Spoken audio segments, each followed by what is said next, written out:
He was just a security guard. Nobody looked twice at the man in the cheap uniform standing by the gate in the rain. Nobody asked his name. Nobody cared. But when three armed men moved through the darkness toward the woman who had just arrived, when the threat was real and the seconds were running out, Nathan Cole didn't reach for a radio. He reached for something buried much deeper than that. The man everyone ignored was about to remind the world exactly what he was capable of. If stories like this are what you live for, hit subscribe, drop a like, and tell me in the comments what city or country you're watching from. Let's see how far this one travels. Don't go anywhere, because what happens next will keep you up at night. The storm came in fast off the coast, the way bad things usually did. Without warning, without mercy, and with absolutely no concern for whoever happened to be standing in its path. Nathan Cole was standing in its path. He'd been at his post since 6 in the evening, and by 9 o'clock the rain was coming sideways, cutting through his jacket like the fabric wasn't even there. The gatehouse at Harrow Ridge Estates was a small structure, glass on 3 sides, a space heater that worked about 60% of the time, a laminated sheet of resident names taped above the monitor bank. Tonight the heater was in its other 40%, and Nathan had given up trying to fix it around hour 2. He sat on the stool with his hands wrapped around a thermos of cold coffee and watched the storm move through the tree line, bending the old oaks along the private road like they were made of wire. He'd worked this gate for 14 months. It wasn't the kind of job that inspired conversation at dinner parties. Not that Nathan went to dinner parties. He buzzed people in. He wrote down license plates. He checked delivery manifests and waved through residents who barely registered that a human being was operating the gate at all. The Harrow Ridge community was home to 14 families, most of them the kind of wealthy that stopped thinking about money the same way ordinary people stopped thinking about air. They breathed it. It was just there. To them, Nathan was part of the infrastructure, like the irrigation system or the private road maintenance crew. Necessary, invisible, replaceable. He didn't mind. Invisibility had its advantages. He'd learned that in a different life. The monitor on the left side of the control panel showed the outer gate camera feed, rain-distorted and gray. The one on the right showed the main road running parallel to the estate's stone wall for about 200 yards before it curved out of frame. Nathan checked them every few minutes out of habit. Not because he expected anything, but because watching exits and entry points was something his nervous system still did without being asked.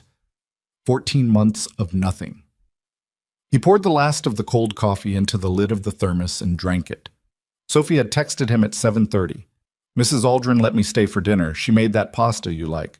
I saved you some, but I ate most of it. Sorry." He'd written back, "That's okay. Go to bed before 10. She'd sent a thumbs up, which was her way of saying she'd heard him without committing to anything. 12 years old going on 40. His daughter had his eyes and her mother's mouth and a way of looking at the world that still caught him off guard sometimes, sideways and assessing, like she was always checking the angles. He missed her mother every day. He missed her differently now than he had in the beginning. In the first year, it had been like a wound that wouldn't close, something raw and catastrophic that made the simple act of getting out of bed feel like a mission briefing with no clear objective. Now, 3 years later, it was more like a scar, present, permanent, occasionally painful when something pressed against it the wrong way. He'd spent a lot of time in the last 3 years trying not to press against it. The outer gate camera flickered. Nathan set down the thermos lid and leaned toward the monitor. A pair of headlights was coming up the main road. Nothing unusual. It was still early enough for residents to be returning from whatever wealthy people did on Tuesday nights. But something about the way the car was moving nagged at him. Too slow, uncertain. The kind of driving that happened when someone was watching the road behind them and not just ahead. It was a silver Mercedes sedan, late model. He didn't recognize it, but that wasn't unusual for guests. He pulled up the visitor log for the evening, nothing scheduled. He watched the car pull up to the gate panel and stop. Through the rain and the camera grain, he could see the window going down, a figure leaning out. Female, dark hair plastered to her face by the rain. She was trying to enter the access code and getting it wrong. Nathan hit the intercom. "Harrow Ridge Security, can I help you?" A pause. Then, "Yes, I'm sorry. I'm a guest of the Harrow House, number 4. I'm... Another pause. Her voice had something in it. Not just the tight, clipped sound of someone annoyed at a malfunctioning keypad. Something else. Could you just let me in, please? My name is Elise Blackwood. He checked the list. The Harrow residence had 2 registered guests this week, a couple named Devereaux arriving Thursday, and an E. Blackwood listed as arriving today. He buzzed her through. As the gate swung open and the Mercedes pulled through, Nathan stepped out of the gatehouse without quite making a conscious decision to do so. The rain hit him immediately, cold and hard. He stood on the edge of the driveway and watched the car pass, and as it did, Elise Blackwood turned and looked directly at the camera mounted above the gate. Her face was white. Not cold white. Fear white. Nathan watched the Mercedes taillights disappear up the private road toward the main house loop. Then he turned back to the outer road, and that was when he saw it. A dark SUV parked about 150 yards back, well beyond the estate lighting, engine running. No headlights, just sitting there in the rain and the dark. He stood very still.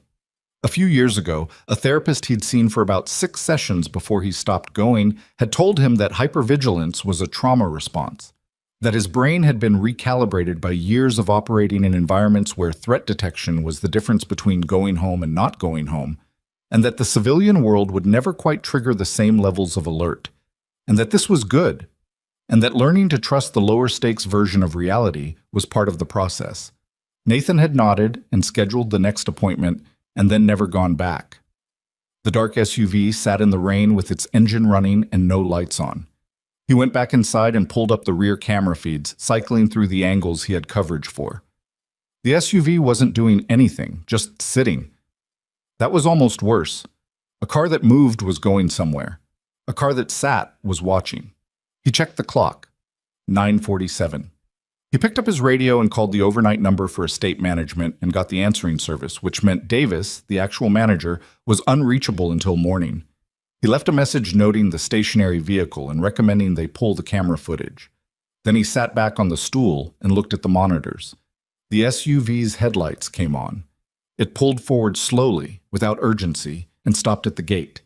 Nathan was already moving before the request came through the intercom. He stood in the doorway of the gatehouse and watched the gate camera. 2 men in the front seats. The passenger window came down and a man leaned out.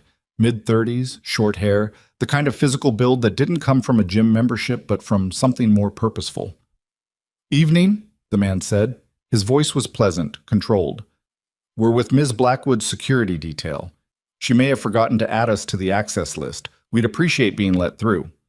Nathan looked at the man for a long moment. "I'll need to verify that with Ms. Blackwood directly," he said. "Give me a few minutes." Something shifted in the man's expression, very briefly. "Of course," he said. Nathan stepped back inside and called the Harrow House landline. It rang 4 times before someone picked up. A woman's voice, slightly breathless. "Hello? Ms. Blackwood, this is the gate. I have 2 men out front who say they're your security detail. Can you confirm?" Dead silence. Not a thinking pause, a scared pause. "Ms. Blackwood, don't let them in." Her voice had dropped to something barely above a whisper. "Please, don't let them in." The call ended. Nathan set the phone down. He turned back to the gate camera. The SUV was still there, but the driver's door was now open. The driver was outside, standing at the back of the vehicle, and he was doing something with the rear lift gate. Nathan couldn't see what. He stepped out of the gatehouse. "Sir?" he called out. His voice carried clean and flat over the rain. "Sir, I need you to return to your vehicle." The driver looked up, the same controlled expression as the passenger. "Just getting something from the back," he said. "Return to your vehicle now." A pause. The driver looked toward the passenger seat, some calculation happening. Then he got back in. Nathan moved to the control panel outside and locked the gate manually, the standard card key override, which meant even a legitimate access code wouldn't open it without his intervention. Then he pulled his phone and dialed the county sheriff's non-emergency line, gave them the estate address, described the vehicle, described the men, and asked for a courtesy drive-by. The dispatcher told him someone could be there in 20 to 30 minutes. 20 to 30 minutes. He went back inside. The SUV hadn't moved. Nathan sat on the stool and looked at the monitors and did the kind of mental accounting that he hadn't done in 14 months. Entry points, the main gate, which was now manually locked, and the service access on the east side, which required a separate code, but which a determined person with the right equipment could defeat in under 90 seconds. The estate wall was 8 feet of concrete capped with iron, not unscalable. The main house was approximately 400 yards from the gate by road, shorter through the grounds. He picked up his radio and tried Davis's direct cell. No answer. He thought about Sophie sleeping at Mrs. Aldrin's house 2 miles away. He thought about the sound of Elise Blackwood's voice. Don't let them in, please. The SUV's headlights went off again. Nathan was standing before he'd made any decision about standing. His body understood the situation before his brain had finished processing it, the same way it always had, the same way it had in the Korengal Valley and on a rooftop in Mosul and in a dozen places whose names he no longer said out loud. Threat assessment happened in the spine and the chest before it ever reached the part of the brain that used words. He locked the gatehouse, pocketed the keys, and started up the private road at a steady jog. The rain was still coming hard. The private road curved through old oak trees before it opened to the circular drive in front of the main house. And in that stretch of maybe 200 yards, Nathan was invisible from the gate and invisible from the house. Deep, dark, and wet and alone, with just the sound of his own footfalls and the storm above him. He'd left his radio on his belt and his phone in his jacket pocket. What he didn't have was anything else useful. The estate's security staff was unarmed. Management had been very clear about that when he was hired. No firearms on premises. One of the conditions he'd accepted without argument because at the time it had seemed like a reasonable limitation for a man who was trying to become the kind of person who didn't need to be armed. Right now it felt like a less reasonable limitation. He came around the curve and saw the lights of the main house ahead.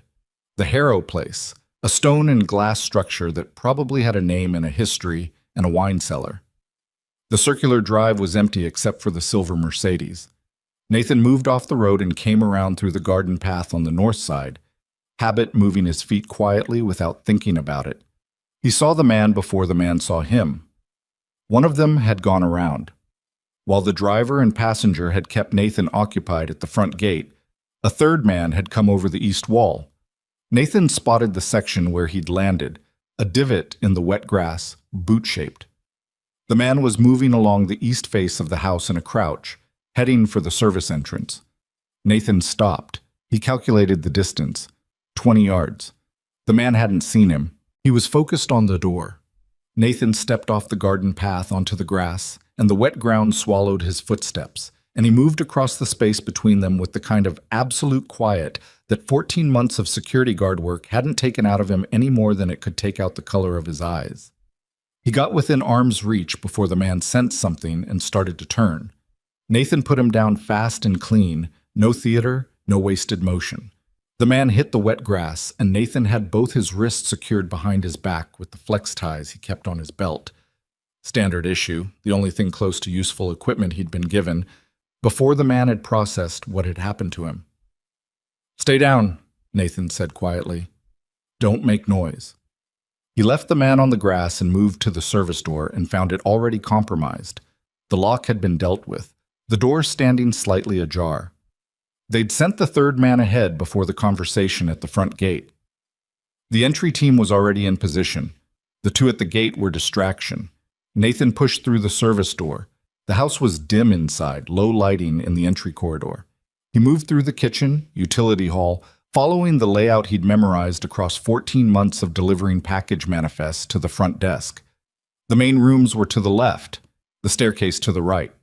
He heard a sound from the study, a crash, something breaking. He was through the study door in 4 strides. The second man had Elise Blackwood by the arm and was pulling her toward the window. She was fighting him, not panicking, not screaming, fighting, teeth, and free hand. And Nathan felt something register about that even in the middle of the moment. She wasn't a helpless woman. She was a woman in a genuinely dangerous situation doing what she could with what she had. Nathan didn't announce himself. Announcements were for situations where the goal was compliance. This wasn't that. He pulled the man off Elise and introduced him to the wall with enough force to put him out of the equation for the immediate future. The man slid down the wall and sat on the floor looking at nothing in particular. The room went quiet except for the rain against the windows and Elise's breathing. She was standing against the far wall, holding her arm where the man had grabbed her, staring at Nathan. Her hair was still damp from the rain. Her eyes were brown and very focused, and she was doing the same kind of calculation that Nathan had done at the gate. Threat assessment, exit points, trust or no trust. She looked at his uniform. "You're the guard," she said, "from the gate." "Yes." "You came up here?" "Yes." She looked at the man sitting unconscious on the study floor. She looked back at Nathan. Something shifted in her expression. Not relief exactly, which was too simple a word for the complicated thing happening in her face. More like the specific recalibration of someone who has been waiting to be let down and hasn't been. "There were more of them," she said. "2 at the gate and 1 in the garden. I have the one from the garden secured outside." He moved to the window and checked the view. The drive was still empty, which meant the front 2 were either still waiting or had moved. "Do you have a room with a lock?" "Interior, no windows." "The wine room, basement." "That works. We need to move now." He looked at her. "Can you walk?" "Yes." She said it like the question mildly offended her. "Then let's go." He followed her through the house, watching the angles, listening to the upper floors and the entry points as they moved. She led him down a back staircase to the basement. Stone walls, a heavy door with a proper lock, $3,000 worth of wine in racks along the walls, and a bench along the back. She sat on the bench. He checked the door, locked it, and stood. The rain was still loud even down here. Outside, distant but distinct, he heard the sound of a siren. The sheriff's drive-by, closer to 15 minutes than 20. Nathan exhaled. Elise Blackwood looked at him from the bench. She had her arms wrapped around herself, not from cold, from the act of holding things in that had been threatening to come out. He recognized the posture. He'd worn it himself for about 2 years. "Those men," he said, "you know who sent them." It wasn't a question. She held his gaze. "Yes." "You didn't call the police yourself?" "No." He nodded slowly. He didn't push it. There were reasons people didn't call police, and not all of them were suspicious ones. Some of them were the kind of reasons you carried quietly because explaining them to a stranger, especially a stranger in a cheap security uniform standing in your wine room at 10 o'clock at night, took more trust than the situation had built yet. "My name's Nathan," he said. "Nathan Cole." She looked at him for a moment. "I know," she said. "It's on your badge." "Right." Upstairs, the siren was getting closer. Nathan leaned against the wall across from her and looked at the locked door and thought about Sophie sleeping 2 miles away and about 3 men who'd come to this house tonight knowing exactly how to bypass a security checkpoint, and about the look on Elise Blackwood's face when she'd whispered, "Don't let them in." The particular texture of someone who had learned to be afraid of specific, known things. Not strangers, not random violence, something much more deliberate than that. He didn't know her story. He didn't know what she'd brought with her through that gate tonight. But standing in the wine room of a house that smelled like stone and old wood, listening to the rain work itself out above them, Nathan Cole felt something shift in him that he hadn't felt in a very long time. Not the return of something dangerous, something more complicated. The feeling of being exactly where he was supposed to be. The sheriff's deputy who showed up was a young guy named Reyes, early 30s, the kind of cop who still took notes by hand and asked follow-up questions and meant them. He walked through the house with a flashlight and a professional calm that Nathan respected, cataloged the damage in the study, called in the 2 men Nathan had incapacitated, and spent 40 minutes taking statements in the Harrow kitchen while the storm finished its business outside. The man from the garden had gotten loose. Nathan wasn't surprised. Flex ties worked on compliant people. The ground had been wet, the grass soft, and Nathan had prioritized the woman inside the house over the man outside it. He told Reyes this without apology, and Reyes wrote it down without judgment. The 2 from the SUV were gone. The SUV itself was gone. Clean withdrawal, no plates visible on any camera angle, executed in the window Nathan had spent securing Elise and moving through the house. Professional work. Not the kind of thing you hired from a Craigslist ad. Elise sat at the kitchen table with both hands wrapped around a mug of tea she wasn't drinking and answered Reyes's questions in a flat, precise voice. Unknown individuals, no prior contact, no idea what they were looking for. She said it all without blinking, and Nathan, standing by the doorway with his arms crossed, didn't say anything about the whispered, "Don't let them in," or the way she'd said, "I know who sent them in the wine room." That wasn't his information to volunteer. Reyes looked at Nathan before he left. "You did good work tonight," he said. Then, after a pause, "What did you do before this?" "Navy," Nathan said. Reyes nodded, like that explained everything, which it did, and it didn't. After the deputy left, the house got very quiet. The storm had moved on and left the wet world smelling like damp stone and cut grass. Elise was still at the kitchen table. Nathan should have gone back to the gatehouse. His shift technically continued until midnight, but the gatehouse had been unoccupied for the better part of 2 hours, and nobody had called him about it, which meant the management answering service had passed his earlier message nowhere useful. He pulled out the chair across from her and sat down. She looked up. "You don't have to stay." "I know." She looked back at the mug. A long quiet that wasn't uncomfortable exactly, just two people sitting with the remnants of a bad night. "You didn't tell the deputy what I said in the basement," she said. "No. Why not?" "Because you didn't tell him either, and I figured you had reasons." He paused. "You do have reasons." She turned the mug in her hands. "Yes. You don't have to explain them to me. I know that too." She was quiet for a moment. "Richard will hear about tonight by morning. He has people inside the county system. Not deep, not FBI level, just enough. A deputy's incident report, a name attached to a complaint. That's all he needs." Nathan didn't ask who Richard was. The name had the weight of something she'd been carrying a long time. "He sent them?" Nathan asked. She didn't answer right away. Outside, something dripped steadily from the eaves. "I can't prove it," she said finally. "I can never prove anything. That's the point.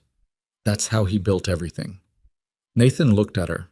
The kitchen light was the overhead kind, unflattering, and in it she looked tired in a way that had nothing to do with tonight. It was the tiredness of someone who'd been managing something exhausting for years and had gotten good at hiding it. "Go get some sleep," he said. "You're safe tonight. I'll stay until someone from management can get here in the morning." She looked at him like she was trying to figure out what category he fit into, what the angle was, what the cost would be. "I'm not being generous," Nathan said, reading it. "I'm doing my job. This is the job." Something almost relaxed in her face. Not a smile, just the lowering of something she'd been holding up. "Okay," she said. She went upstairs. Nathan went back to the gatehouse, reset the logs, called the overnight line, and left a more detailed message, and then sat on his stool and watched the monitors and the empty road until dawn came gray and slow over the tree line. He thought about 3 men who knew what they were doing. He thought about a woman who couldn't call the police. He didn't sleep.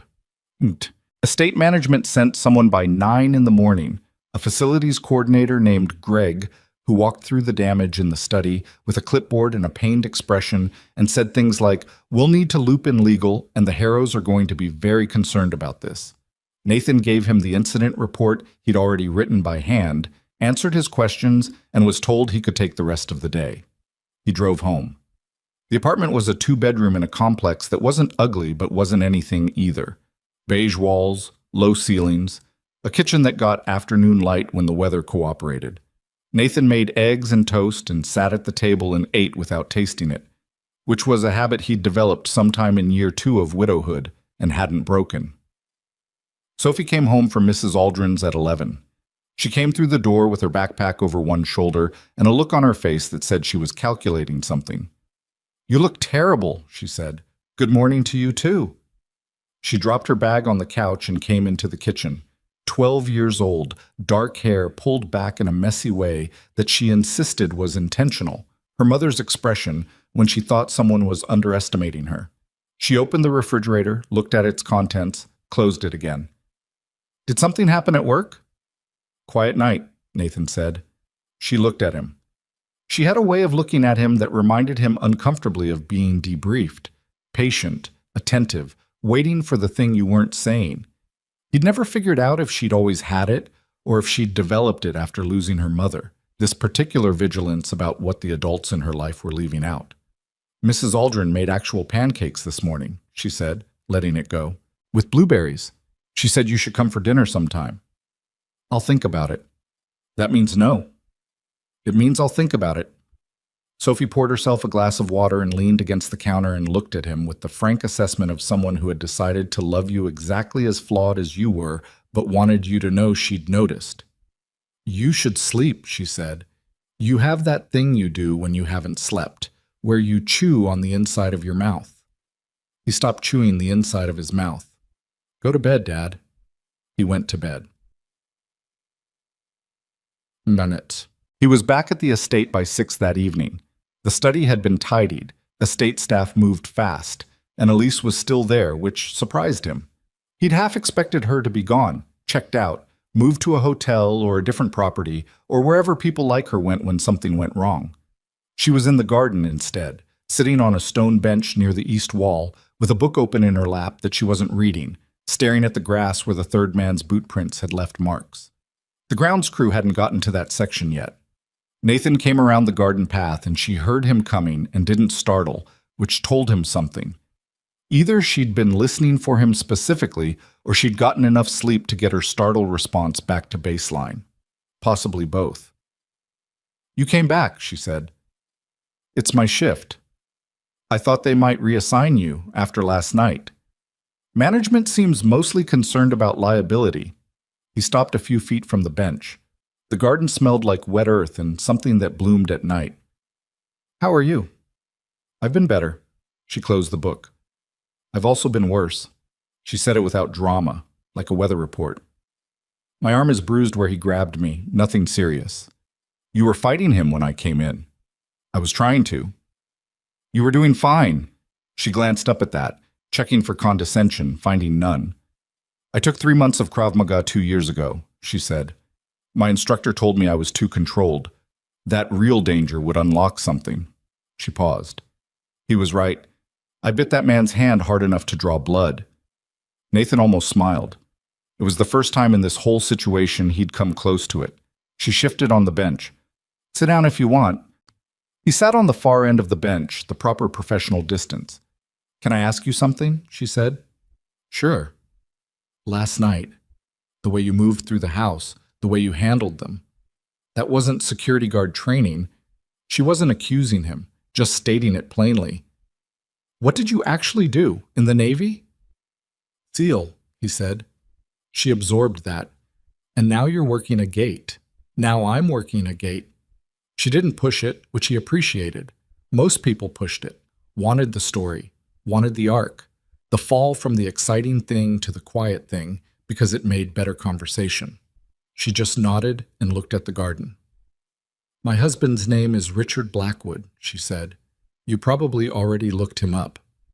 He had that afternoon before he'd slept. An hour on his phone scrolling through the kind of coverage that money generated. Business profiles, philanthropy columns, Forbes adjacency. Richard Blackwood was 51, founder and majority stakeholder of Blackwood Capital Partners, a private equity firm with fingers in logistics, tech infrastructure, and what the profiles vaguely called strategic consulting. Respected. Photographed at galas. The kind of man whose name got buildings named after it. I looked him up, Nathan said. Then you know what he looks like on paper. She turned the book over in her hands. Paper Richard is very impressive. Real Richard is something else. How long have you been married? 6 years. A pause.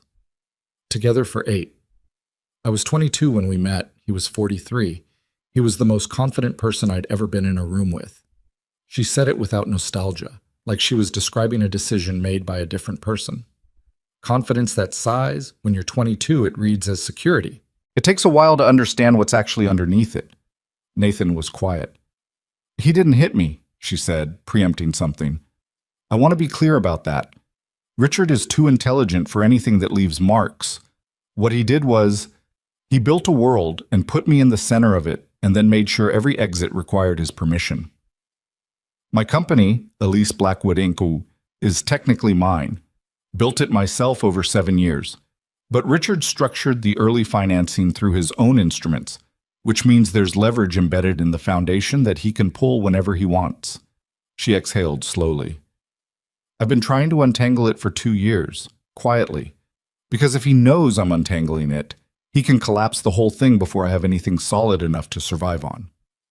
The men last night, Nathan said, they were looking for documents, physical copies of certain financial records I've been compiling. I had them with me when I arrived. I brought them here because I thought this place was... She looked at the wall. I thought distance might help. Richard is based in the city. Are the documents safe? She looked at him. I had them on me when you took me to the basement, she said. In my bag. He nodded. Okay. Okay, she echoed, and there was something almost wry in it. That's your whole response, okay? You've got documents, they didn't get them, you're in one piece. For tonight, that's okay. She studied him. You're very calm about things that should be alarming. You get used to it. Doesn't that bother you, being that way? Nathan thought about it seriously, which he seemed to appreciate. Some days, he said. Mostly it just is what it is. The garden went quiet for a while. The evening light was doing something decent with the tops of the trees. You said you had a daughter, she said, last night when I asked if you had someone to call. You said you had a daughter. Sophie, she's 12. What's she like? He looked at the grass. Smart, he said, like uncomfortable smart. She reads everything and she remembers all of it, and she has opinions about things 12-year-olds usually don't have opinions about. He paused. She's also 12, so she's a disaster on an emotional level, but she's my disaster. Her mother?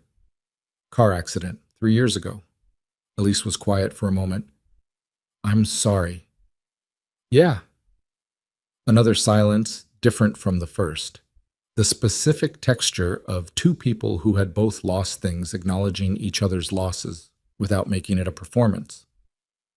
I had a baby, she said, 3 years ago. Stillborn at 7 months.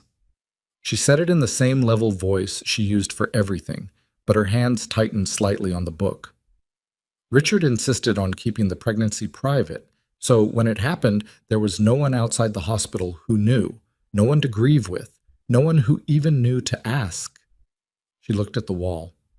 I think that's when I stopped pretending, not in any way anyone could see, but inside, something stopped. Nathan didn't say he was sorry, because he'd just heard it said to himself and knew what it cost and what it didn't quite reach.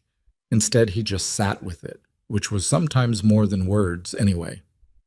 You're not what I expected, Elise said finally. What did you expect? I don't know. Someone who'd ask fewer questions and follow more instructions. She glanced at him sideways. The gate guard who saved me was supposed to be a good night's sleep and a polite thank you. Not... She stopped. Not what? She shook her head, not ready for whatever the end of that sentence was. He stood up. I should do my rounds. Nathan. She said his name like she'd been deciding whether to. I want to hire you, not through the estate, directly. Personal security, until I can get out of here and back to the city with the documents safely. He looked at her. You've got money for that. I do. Estate management would probably have opinions about it. They can have opinions, she said. I'll pay what it costs. He should have said he needed to think about it. He should have said he'd talk to management first. He should have done the sensible, careful thing that a man who is trying to keep a low profile and raise a daughter without incident would do.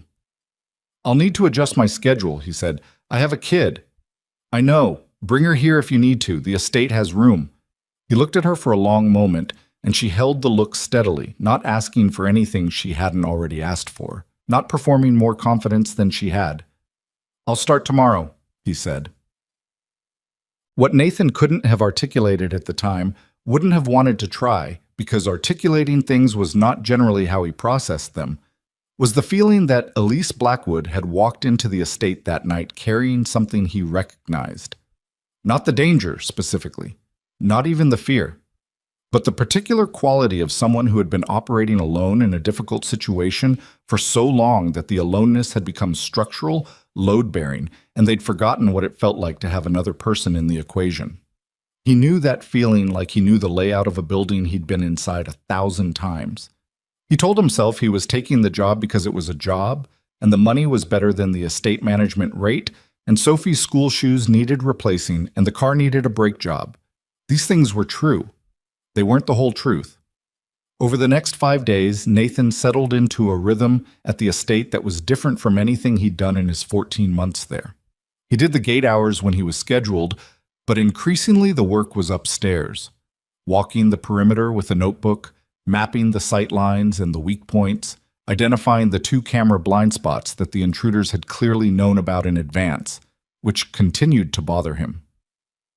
He replaced the east wall access code on his own initiative and submitted the change to management after the fact, and management sent an email that said please consult before making changes to access systems, which he acknowledged and ignored. Sophie came on Saturday. He'd asked Mrs. Aldrin to bring her by, and his daughter walked into the Harrow estate with her backpack and her book, and looked around at the stone and the grounds with the expression of someone doing rapid mental arithmetic. "This is not your job," Sophie said. "It's part of my job. You're living here. I'm working here." She gave him the look. He gave her the room that had been offered, the small one off the east corridor, actual guest accommodations, which were nicer than their apartment, and he could see her registering this and choosing not to comment on it with the kind of diplomatic restraint that occasionally surprised him. Elise and Sophie met in the kitchen on Saturday evening while Nathan was outside checking the east wall. He came back in to find them both at the kitchen table with Sophie's history textbook open between them, mid-argument. "The treaty didn't fail because of the terms," Sophie was saying. "It failed because the enforcement mechanism was the same countries who broke it. You can't have that." "You're completely right," Elise said. "I wrote a paper on that in college." Sophie looked at her with the recalibrated attention of someone who had been prepared to be condescending and was now uncertain. "What was your major?"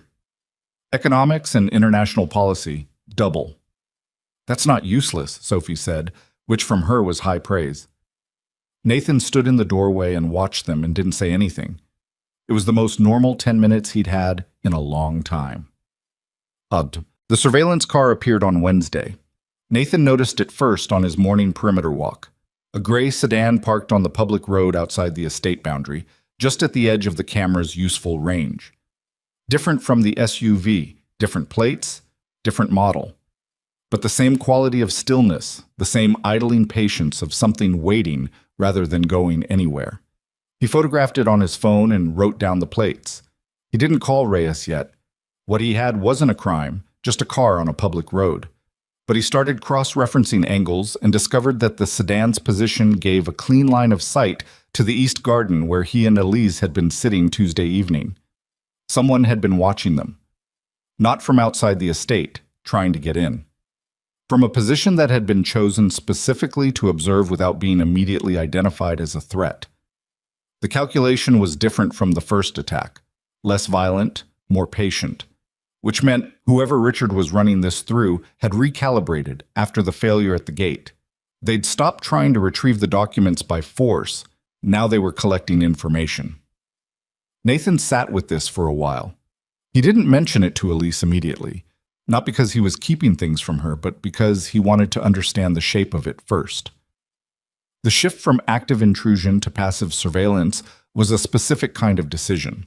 It said something about the timeline they were working on. He called his contact, former teammate, now working private intelligence consulting outside Chicago, a man named Briggs whose legal activities Nathan tried not to ask too much about. He described what he'd seen, both incidents, and Briggs was quiet for a moment.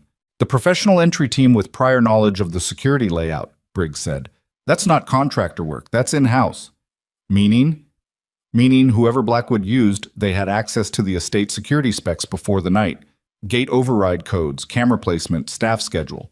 That's not research. That's a source." Nathan looked at the gate log in front of him. The staff schedule, the camera positions, the access codes, all of it had been in the estate management system for months, available to anyone with administrator credentials. "Someone on the inside," Nathan said. That's what it looks like, Briggs said. Watch your back, brother, and watch who's watching you. Nathan thanked him and ended the call. He sat in the gatehouse and looked at the monitor showing the empty public road where the gray sedan had been that morning. It was gone now.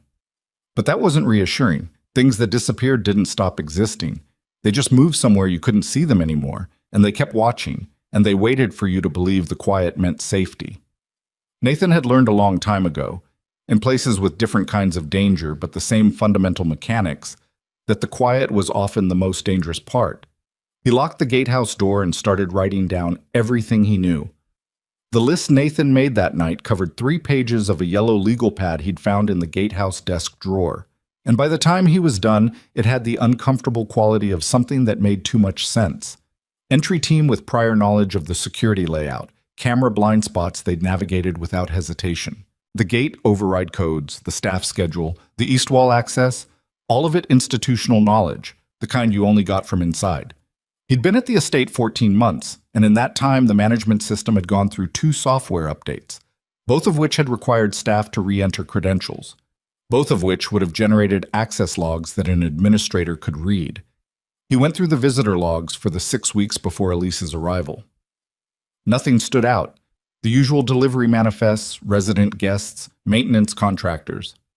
He cross-referenced against the camera maintenance schedule and found something that bothered him in the low-grade, persistent way of a splinter you couldn't locate. The east wall camera had been serviced 8 days before Elise checked in. The technician was listed as a vendor Nathan didn't recognize. The work order had been signed off by the facilities coordinator, Greg, the man with the clipboard who'd come the morning after the attack and seemed mostly worried about legal liability. Nathan photographed the log page with his phone. He didn't sleep that night either, but this time it wasn't anxiety keeping him awake. It was the focused, specific attention of someone working a problem, and that feeling, familiar and uncomfortable and necessary, had a quality to it that was almost like being alive in a way the past 14 months hadn't quite managed. He called Briggs again at 6 in the morning. Briggs answered on the second ring, which meant he hadn't slept either, which was its own kind of commentary on the lives they'd both built after the service. The vendor who serviced the East camera, Nathan said. I've got a company name, Meridian Tech Solutions. Can you run it? Give me an hour, Briggs said. It took 40 minutes. Meridian Tech Solutions had been incorporated 11 months ago in Delaware, a state whose incorporation laws asked few questions. Its listed principal was a man named Alan Fossey. Briggs had run Fossey through the databases he had access to and found him on the payroll of a logistics company called Corval Group, which was 3 corporate layers deep, a subsidiary of Blackwood Capital Partners. Nathan sat with that for a moment. He sent a man in to service the camera 8 days before she arrived, Nathan said. Either he knew she was coming, and when, Briggs said, or he had standing coverage on that property for a while. How would he know she'd be there? Does she have a phone, an email account, a car with GPS on? Briggs paused. A husband who controls her company's infrastructure? Nathan thought about what Elise had told him in the garden. Richard structured the early financing through his own instruments. If Blackwood Capital's technical teams had access to the company's foundational systems, access to a personal device registered to a company account wasn't much of a stretch. She's been surveilled, Nathan said, probably for a long time. That would be my read. He thanked Briggs and ended the call and sat in the gatehouse watching the morning come in pale through the glass. At 7:30, he walked up to the house and knocked on the kitchen door, and Elise answered it with wet hair and a coffee cup, and the expression of someone who had also not slept particularly well. He told her what he'd found, all of it. He put the legal pad on the kitchen table and walked her through it, and she sat across from him and listened without interrupting, which he was learning was how she processed things, fully, quietly, without performance. When he finished, she looked at the legal pad for a long moment. Meridian Tech Solutions, she said. I've never heard of it. You wouldn't have.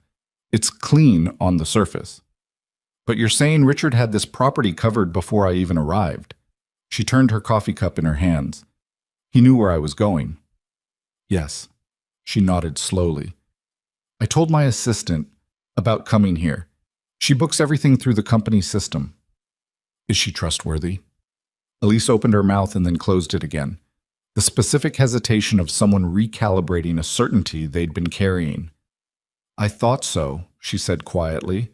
3 years. It might not be her specifically. Could be the system itself. If his infrastructure team has access to the company backbone, your calendar is visible. She set down the coffee cup. Her hands were steady, which told him something. Not that she wasn't afraid, but that fear had stopped being new information for her a long time ago. "What do we do?" "We get the documents out of here and into the hands of someone who can act on them.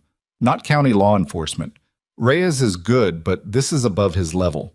You need a federal contact or a serious private attorney with a forensic accounting background." He paused. "And we need to do it in a window they're not watching." She looked at him. "They're watching now?" "The gray sedan is back," he said. "East side of the public road. Different car from yesterday, but same position." She absorbed this. Outside the kitchen window, the estate grounds were quiet and green and deceptively ordinary. "You've been tracking them since Wednesday," she said. "You didn't tell me. I was trying to understand what they were doing before I said anything." "That's—" She stopped. "That's either very professional or very frustrating. I haven't decided which." "Probably both." Something moved in her expression that wasn't quite a smile but was in the neighborhood. Then it faded. "We need to go to Richard's office," she said. Nathan looked at her. "Say that again." "The documents I have are financial records. Cash flows, shell company structures, transfer records. They're damaging, but they're incomplete. Richard has a private office in the city, a secondary location he keeps separate from Blackwood Capital's official headquarters. I've been there twice in 8 years. He keeps physical files there. Original documents, not copies, not digital. The kind he keeps off system specifically because he doesn't trust electronic records." She held Nathan's gaze. "If we could access that office, that's breaking and entering. Yes. Which would make anything we found inadmissible in most contexts. Not if we photograph what's there and deliver the images to the right people with the right context," she said. "A federal investigation doesn't need our photographs to be the primary evidence. They need to know where to look. They need probable cause to look harder." She paused. "The photographs give them that." Nathan was quiet for a moment. He'd done things in his life that existed in complicated legal and moral territory, and he'd made peace with most of them because the calculus had been clear at the time. This was different. This was domestic, civilian, potentially criminal, in a jurisdiction where the rules were unambiguous and the consequences were personal. He was also looking at a woman who had been systematically stripped of every conventional option and was sitting across from him with steady hands and a clear head at 7 in the morning, and who had told him 2 nights ago that she'd spent years pretending her marriage was perfect while she quietly grieved alone and built something that was being used against her. "The office location," he said. "You know it." "I know the address. I've been inside. I know the layout of the front 2 rooms." She paused. "I don't know what room he keeps the files in." "Security system?" "I don't know the specifics, but Richard is cautious about visible security. He doesn't like things that announce themselves. Anything he has there will be discreet." Nathan thought about Briggs. He thought about a man named Garrett, who lived in Portland now and did ethical hacking consulting and owed Nathan a favor from a situation in 2019 that neither of them talked about. He thought about a very specific set of skills he'd told himself he was done using. "Give me 2 days," he said. But he didn't tell Elise everything he was doing in those 2 days. Not because he was hiding it from her, but because half of it was the kind of preparation that was better explained after the fact, when the outcome was known and the methodology was less relevant. He called Garrett. He spent 6 hours on reconnaissance, driving past the address twice at different times of day, photographing the building from public angles, identifying the security camera positions. The building was a converted brownstone in a commercial district that had gone upscale in the last decade, 4 stories, ground floor leased to an architecture firm, upper floors divided into private offices. Richard's suite was on the 3rd floor. The exterior camera coverage had 2 angles, both manageable. Garrett called back on the 2nd day with information about the building's security contractor, a firm called Apex Guardian Systems, whose equipment was good, but whose monitoring protocols had a specific vulnerability in the connection between the external camera network and the interior motion sensors. a gap of approximately 90 seconds during a system handshake that occurred every 4 hours. Predictable. Exploitable with the right equipment, which Garrett described and which Nathan sourced from a supplier in the city without any of it being technically illegal to purchase. He told Sophie he had an errand on Thursday night and arranged for her to stay with Mrs. Aldrin. Sophie looked at him with the familiar forensic attention and said, "Okay, but if something happens, call me first, not Mrs. Aldrin. She panics." "Nothing's going to happen." "Dad, call me first." "Go to bed before 10. She gave him the thumbs up. They went on Thursday night. Nathan drove, Elise in the passenger seat, the city moving around them in its ordinary nocturnal way. Late restaurants, cab lights, a group of college students at a corner. He wore dark clothes that weren't tactical, just dark, because theatrical preparation was both unnecessary and stupid. Elise wore a gray jacket and had her hair pulled back, and she was quiet the whole drive in a way that wasn't fear. It was the same focused quiet he'd seen in her at the kitchen table. She processed by going inward, and she came out the other side ready. He'd explained the timing window to her 3 times, not because she hadn't understood it the first time, but because he needed her to understand it precisely. 90 seconds from the moment he triggered the handshake gap to the moment the system resynced. That was the window to get from the exterior door to the 3rd floor without appearing on the interior sensors. After that, they were in a building with no active camera coverage of the interior. Apex Guardian system didn't cover the individual office interiors, only the common areas and exits. They parked 2 blocks away. At the building's service entrance, Nathan worked the lock in under 40 seconds. A physical skill that required no special equipment and that he'd never quite let go of the way he'd let go of other things. Elise stood at his shoulder and didn't make a sound. He triggered the handshake gap with Garrett's device, and then they were moving, up the service stairs, 3rd floor, the door to Richard's suite. The suite lock was a keypad. Nathan had a 6-digit range from Garrett based on standard Apex protocols. He tried the second combination on the list, and the pad beeped green. Inside. The suite was 3 rooms, a front reception area, a central office, and a back room with a closed door. The front 2 rooms matched what Elise had described. Nathan used a small flashlight with a red lens, moving it along the walls and furniture, getting the layout. "The back room," Elise said quietly. "He always kept it locked. I was never in there." The backroom lock was a different animal, a keyed deadbolt, physical, no digital component. Nathan worked it for 90 seconds, and then it gave, and they went in. Floor-to-ceiling filing systems on 2 walls, a desk, a single leather chair. The desk had a locked drawer. The files were organized in a way that looked chaotic, but Nathan had seen this before.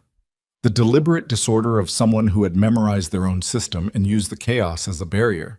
He photographed systematically, drawer by drawer, file section by file section, moving the camera steadily without rushing. Elise worked alongside him, pulling files to photograph and replacing them exactly. 15 minutes. 30. They moved in near silence, the only sound the soft click of the camera and the ambient noise of the city outside. It was Elise who found it. She'd pulled a file from the back section of the second wall unit, unlabeled on the tab, the kind of deliberate mislabeling that meant something was there. She opened it and stood very still. "Nathan," she said. Her voice had a quality he hadn't heard in it before. Not fear. Something that required a moment to identify. He crossed to her. She held the flashlight over the open file, and he read what was in front of him. The file had his name on the first page. Nathan Cole. His service record, summarized in 3 paragraphs by someone who had access to things that weren't supposed to be accessible. His discharge date, his wife's accident, date, location, toxicology notes from the county report, Sophie's name, Sophie's school, his address. The second page was a timeline. His arrival at Harrow Ridge Estates. Not his application date, but his arrival, the day he'd first shown up for the job. The timeline went back further, a notation that said placement confirmed beside a date 14 months ago, a contact name below it. Greg Halloran, the facilities coordinator, the man with the clipboard. Nathan read the page twice. His chest was doing something he recognized from a long time ago. Not panic, just the specific physiological response to learning something that rearranged everything you thought you knew. "Keep photographing," he said. His voice came out level. He didn't know how. He took the file from Elise and photographed every page. 12 pages total, his background, his psychological profile. See, someone had pulled his post-service evaluations, the ones that were supposed to be sealed, his relationship with Sophie, her school records, his financial situation, the car that needed a brake job, the note from some evaluation that said he demonstrated exceptional loyalty to protective roles and responds to vulnerability as a trigger for engagement. Someone had looked at Nathan Cole and seen a tool. Below the psych summary, a second name, not Richard Blackwood, a name Nathan didn't know, Hammond. D. Hammond. No first name, no title, just the name and a phone number with an area code he didn't recognize. He kept photographing. The drawer in the desk took 4 minutes to open. Inside was a secondary set of files, thinner, more recent. These were communications, printed emails, brief and coded but not coded enough if you knew what you were reading. References to the asset, which Nathan understood was himself. References to the package, the documents Elise had been carrying. References to a timeline for resolution of the Blackwood matter that had a date 2 weeks out. The last document in the drawer was a single page. It had Elise's photograph at the top, a professional headshot, the kind that ran in business profiles. Below it, a summary of her financial situation, the leverage Richard held, the shell instruments, the company backbone access. At the bottom, a handwritten note in a cramped script Nathan didn't recognize. She agreed to the approach. Cole was ideal. Confirm prior to extraction. She agreed to the approach. He stood there with the flashlight and the camera and read that line 4 more times. Then he put the file back in the drawer exactly as he'd found it and closed it and straightened up and turned around. Elise was standing at the far wall looking at him. She'd seen his face. She was good at reading faces. He'd noticed that about her, the attentiveness, the way she watched people. And she'd read his in the flashlight's dim red glow, and she knew what he'd found. "Nathan," she started. "We're done here," he said. "We need to go." He moved to the door. She followed. He reset the lock behind them, the back room, the suite door, the service entrance, all of it back to its original state, with the particular automated quality of someone whose hands were still working while his mind was somewhere else entirely. They got back to the car. He drove. She didn't try to talk to him for 6 blocks, which he was grateful for. Then she said, "Let me explain." "Not yet." "Nathan, not yet." He said it quietly, not angrily, but with the flatness that meant he needed time and wasn't asking for her opinion on whether he was entitled to it. She was quiet. He drove back toward the estate, and the city moved around them, and he thought about a file with his name on the first page and a timeline starting 14 months ago and the word placement. And the phrase "she agreed to the approach," and the way Elise had sat across from him in the kitchen with steady hands, telling him things she'd never told anyone, and the way it had felt to hear them, and the way his daughter had sat at the kitchen table arguing history with her, and how all of it, had a shape to it now that it hadn't had before, and the shape was a cage that had been built around him before he ever walked through the gate. He parked at the estate and turned off the engine and sat. "Tell me," he said. Elise was quiet for a moment. He could hear her breathing. Then, 18 months ago, a man named Hammond approached me through a third party. He represented, I still don't know exactly who, people who had interests in taking down Richard's operation. Not law enforcement, not anything official. People who'd been damaged by what Richard built and had the resources to dismantle it. She paused. They told me they needed someone with a specific profile inside the estate. Someone Richard's surveillance would read as harmless. A working-class veteran, single father, the kind of person Richard's analysts would file under not relevant. They'd identified you through your service record. "They identified me," Nathan said. "Yes." "And you... what? Signed off on it?" She exhaled. I told them yes because I had been trying for 2 years to get out from under Richard on my own, and I was running out of time and options, and I was... She stopped. I was desperate, and I told myself it wasn't using you because you'd be safe, and you'd be employed, and you'd never even know, and I could get what I needed, and you'd just go on with your life. But you'd know. Nathan said. Yes, she said. I'd know.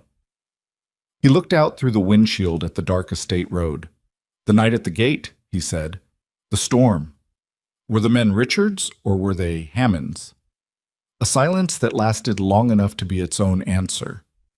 I don't know, she said quietly. I've been asking myself that since the beginning.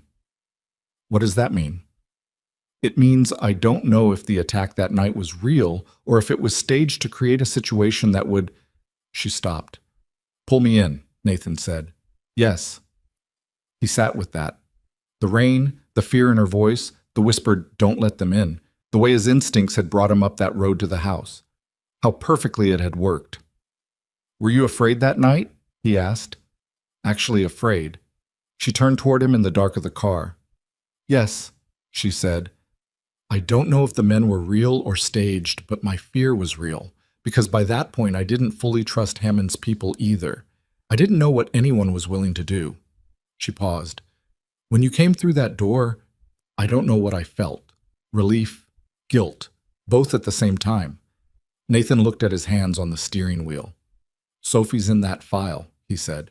Her school, her schedule. I know.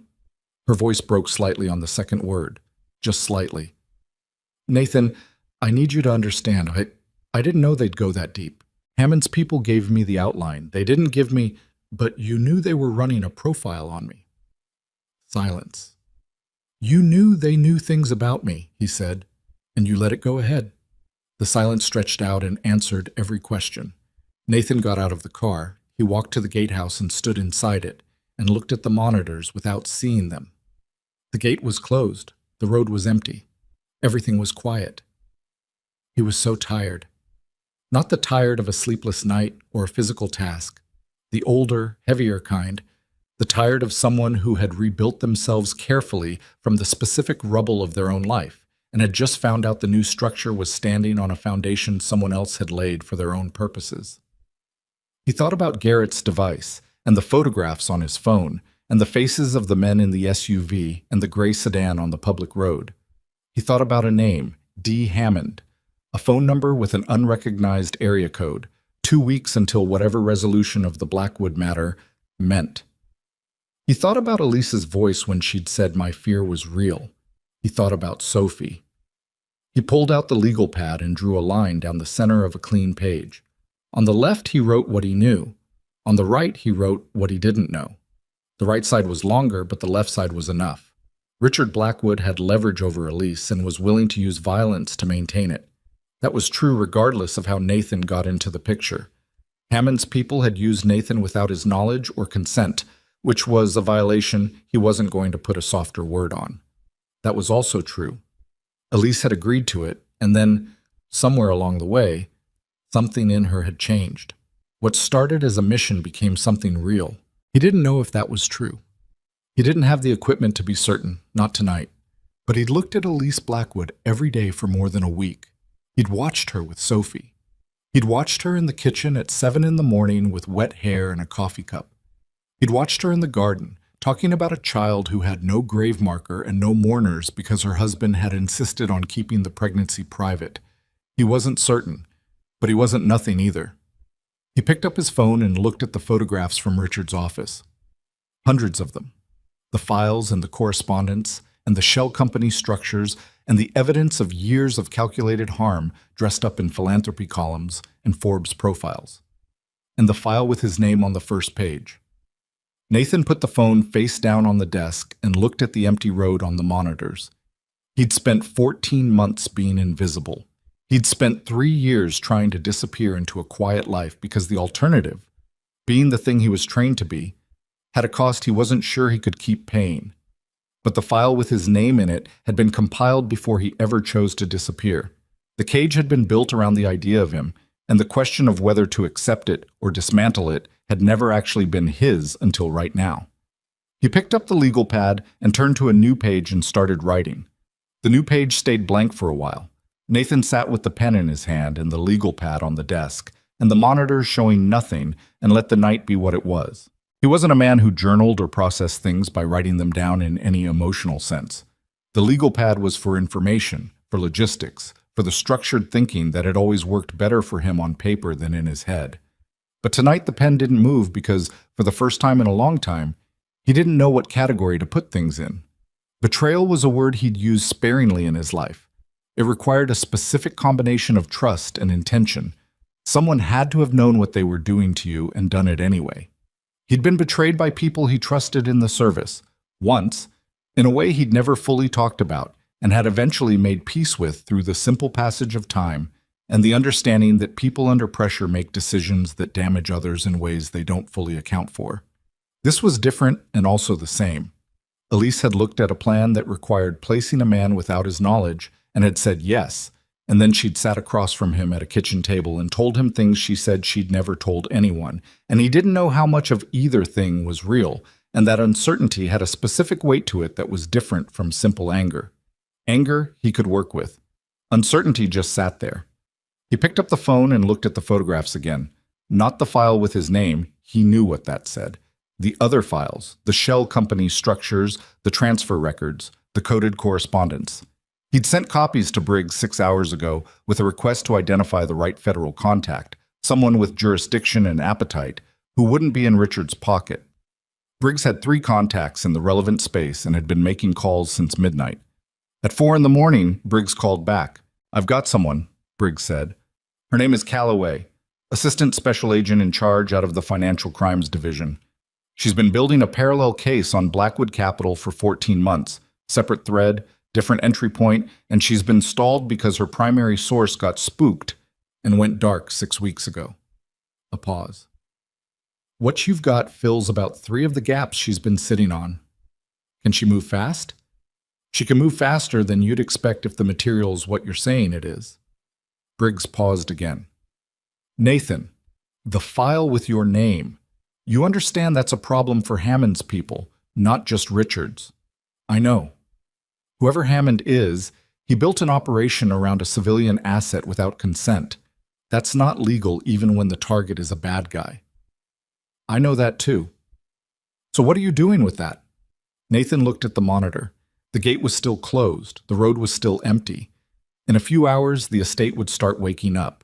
Groundskeepers, the kitchen staff for the main house, Greg Halloran with his clipboard and his administrator credentials and his name in a file in Richard Blackwood's private office. "I'm going to take it one thing at a time," Nathan said. He didn't go back to the house that night.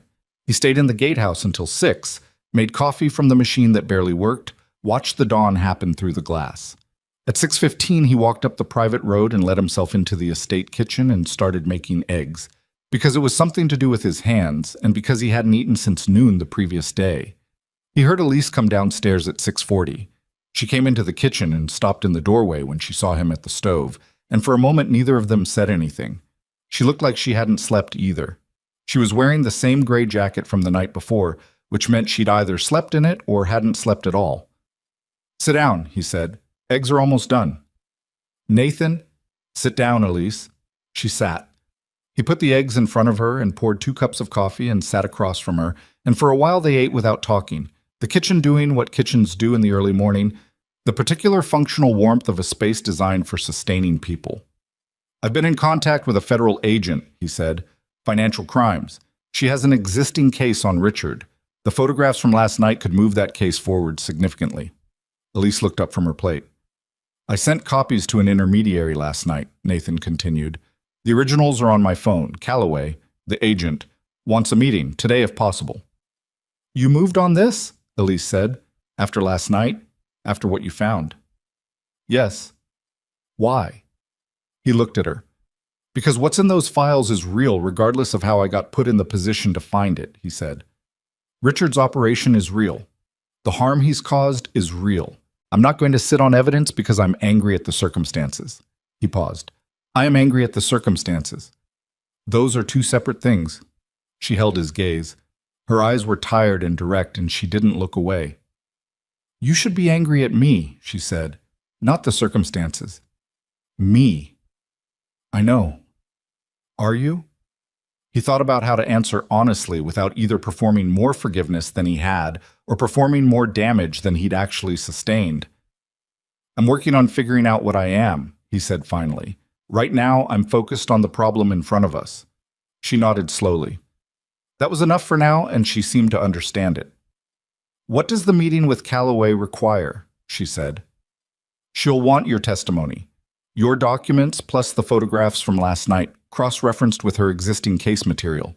She'll also want to know about Hammond. He watched Elise's face. Everything you know about who Hammond is and who he represents. Something complicated moved across her expression. Hammond's people helped me when no one else would. Hammond's people built a file on my daughter's school schedule, Nathan said, quietly, evenly. I'm not interested in protecting them. A long pause. I know, Elise said. I know you're right. She wrapped both hands around her coffee cup. I'll tell Calloway everything. He called Sophie at 7. She answered on the first ring, which meant she'd been awake. Everything okay? She asked. Everything's fine. I need you to stay at Mrs. Aldrin's today. A pause. Dad? Sophie. You said that same thing the morning after Mom's accident, she said, when everything was not fine. He sat with that for a second. His daughter had a memory like a steel trap and the willingness to use it, and he'd known since she was about 9 that lying to her was both ineffective and counterproductive. There are some things happening that I need to finish up, he said. You're safe at Mrs. Aldrin's. I need you to stay there until I come get you, and I need you to not go anywhere else. And I need you to keep your phone charged. Silence on her end. The specific silence of a 12-year-old performing the adult act of accepting information she didn't like because she understood the situation required it. Okay, she said finally. I'll come get you tonight. Promise? He didn't make promises lightly, and she knew it. Yes, he said. Okay. A pause. Be careful, Dad. You're all I've got. He closed his eyes briefly. I know, baby. I know. Calloway arrived at the estate at 11 in a gray government sedan, which she drove herself without a partner, which told Nathan something about how she was handling this. She was mid-40s, lean, with the particular economy of movement of someone who had spent years operating in environments where efficiency mattered. She shook Nathan's hand without preamble and Elise's hand with a look that said she'd done her research on both of them. They sat in the estate dining room, which felt overly formal for the occasion, but was the room with the most exits and the least window exposure, which was how Nathan had chosen it. Calloway spent 2 hours going through the photographs. She had a laptop and a portable drive, and she worked through the material the way a doctor reads a chart. Quickly, without expression, occasionally making a note. When she got to the shell company structures, she stopped and looked up for the first time. These 3 entities, she said, pointing to her screen. We've been trying to locate the originating documentation for 14 months. 3rd filing cabinet, 2nd wall unit, back section, Nathan said. Red folder, mislabeled. She looked at him. You have a good memory. I was paying attention. She went back to the photographs. When she reached the file with Nathan's name on the cover page, she stopped for a longer moment reading, and then looked up at him with something that was professional and also, underneath it, not entirely untroubled. You understand that this is a separate matter from the Blackwood case, she said. Yes. The individual identified as Hammond, and whoever he represents, conducting an unauthorized civilian placement operation. That's something my division doesn't handle, but I can make sure it gets to the right people. I need something from you first, Nathan said. She waited. Sophie Cole, my daughter.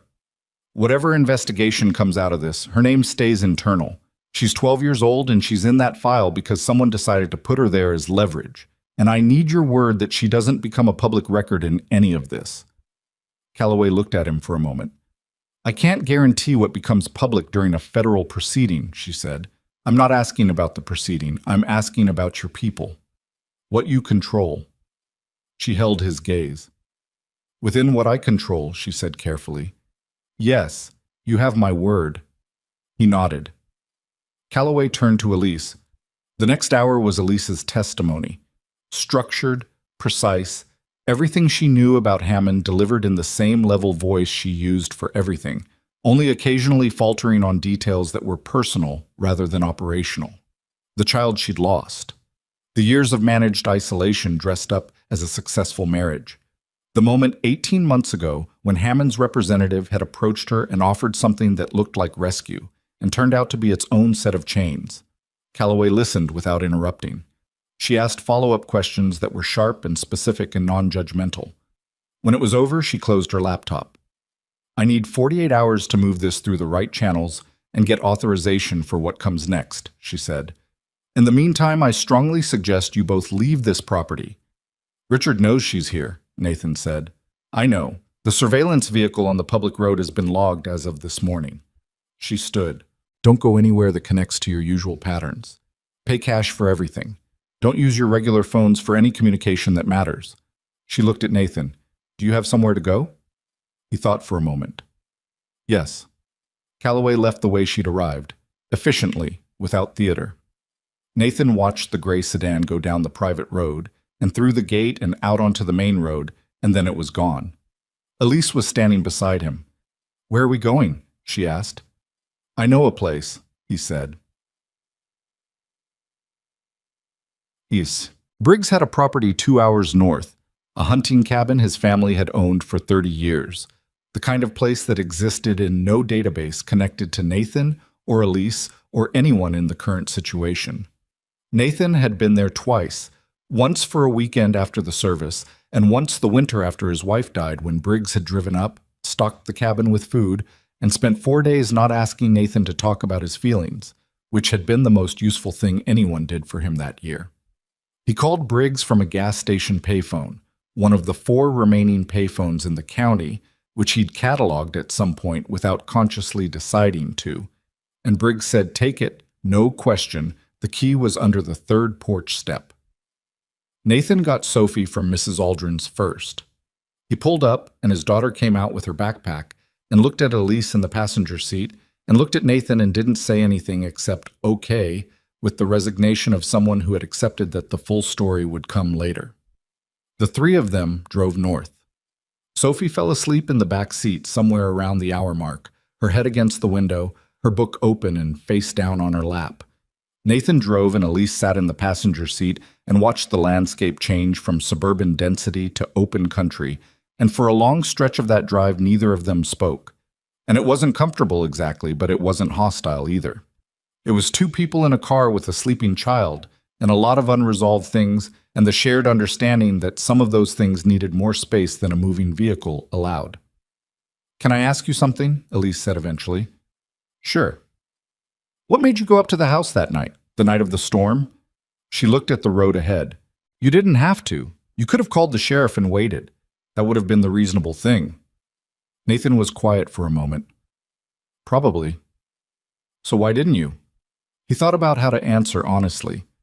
Because waiting felt wrong, he said. Not procedurally wrong, just in my gut, it felt wrong. The time it would take, the window you'd have been alone in there. He paused. I don't always trust that feeling, but sometimes the feeling is all you've got, and the timing doesn't allow for second guessing. Was there any part of it that was about you? She asked. Not accusingly, genuinely. He glanced at her. What do you mean? I mean, you said you'd been invisible for 14 months, that nobody at that estate looked at you twice, and then a situation came along that needed exactly what you are. She held his gaze for a moment before looking back at the road. Was any of it about needing to be needed? He didn't answer right away, because the honest answer was complicated and she deserved the honest one.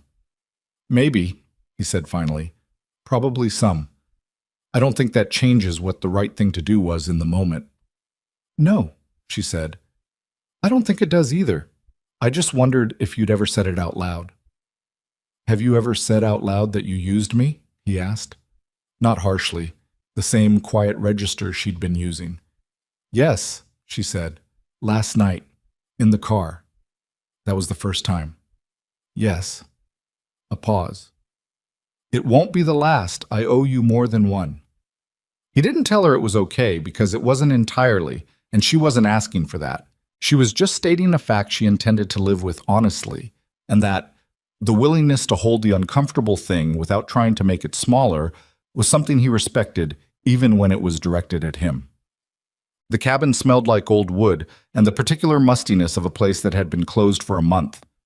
Nathan opened the windows and Elise found cleaning supplies under the kitchen sink, and Sophie woke up from the car and immediately started exploring with the focused energy of a kid who'd been cooped up in an adult situation for too long and needed to move. "There's a dock," Sophie reported, coming back through the screen door, "and a canoe. And I'm pretty sure there's a raccoon living under the porch." "Leave the raccoon alone," Nathan said. "I wasn't going to bother it. I was just noting its presence." He made dinner from the supplies Briggs had apparently restocked recently. Pasta, jarred sauce, a bag of salad. Nothing inspired. Sophie set the table without being asked, which she did when she understood that the adults were managing something heavy and she was trying to make herself useful in the ways available to her. He'd noticed her do it the winter after her mother died, and seeing it again now did something quiet to his chest. They ate at the wooden table with the screen door open onto the porch and the lake visible at the end of the dock, going dark with the evening. Sophie talked about the history paper she had due next week and the raccoon situation, and a book she was reading about a woman who'd been a codebreaker in the Second World War, which she was recommending aggressively to Elise. "It's not boring history," Sophie said. "It's the kind where you get angry because nobody knew these people existed." "I'll read it," Elise said. She meant it. Nathan could tell by the way she said it, with attention rather than politeness. After dinner, Sophie took her book to the porch, and Nathan washed the dishes and Elise dried them, and that domestic ordinariness had a strange quality to it, like wearing someone else's clothes that fit better than you expected. "She's remarkable," Elise said quietly. "She is. She gets it from you. The way she assesses things. She looks at a room the same way you do." Nathan handed her the last dish. "She gets the stubbornness from her mother." Elise smiled. A real one, not the careful, measured version she used in public. It changed her face considerably. "What was she like, her mother?" He leaned against the counter. "Loud," he said. "In the best way. She had opinions about everything, and she delivered them at full volume, and she was right about most of them, which was both great and extremely inconvenient." He looked at the dish towel in his hands. "She laughed at things that weren't funny yet, like before the joke landed, she was already there. Sophie has that too, she doesn't let on." Elise listened. She had a way of listening that made people keep talking, not through any particular technique, but through simple attentiveness, the sense that she was actually receiving what you said rather than just waiting for her turn. "I felt responsible for the accident," Nathan said. It came out without much preamble, which surprised him. "The logistics of that night, she was picking me up from something I'd asked her to, a dinner I shouldn't have committed us to, and she was running late and the road was wet and—" He stopped. "Rationally, I know the accident wasn't my fault. I've known that for 3 years. It doesn't stop the feeling." "No," Elise said. "Knowing something rationally doesn't touch the feeling. That's one of the worst things about grief." He looked at her. "Did you grieve?" he asked.